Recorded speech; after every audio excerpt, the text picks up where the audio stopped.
উপকূলের অভিযোজনের গল্প নিয়ে হাজির হয়েছে আমি জান্নাত। আমি এখন দাঁড়িয়ে আছি সাতক্ষীরা জেলার তালা উপজেলার জালালপুর ইউনিয়নের জেঠুয়া গ্রামে। দাঁড়িয়ে আছে একটি পানের বরজে। এই উপজেলার সবথেকে বড় সমস্যা হচ্ছে জলাবদ্ধতা। জলাবদ্ধতার কারণে ঠিক 12 মাসের মধ্যে 8 মাস এই অঞ্চল পানির নিচে থাকে, ফলে ফসলি জমি চাষাবাদের একটা বিরাট সমস্যা হয়।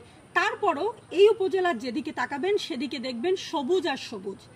এই পানের বরজটাও ঠিক একটা জলাবদ্ধ অঞ্চলে করা হয়েছে এবং তারা এই পানের বরজটাকে তৈরি করতে নানান ধরনের কৌশল অবলম্বন করেছেন।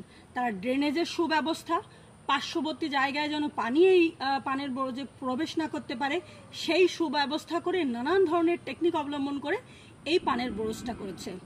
এই অঞ্চলের সবথেকে বড় সমস্যা জলাবদ্ধতা এবং যেটির মূল কারণ হচ্ছে নদীর নাব্যতা হারানো এবং সুশৃঙ্খলিতভাবে জল নিরসনের ব্যবস্থা না থাকার।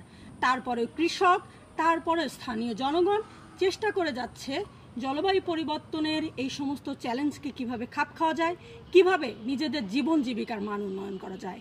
আমি সামনে আরও এরকম অভিযোজনের গল্প নিয়ে আপনাদের সামনে হাজির হব। সাথে থাকুন, সঙ্গে থাকুন।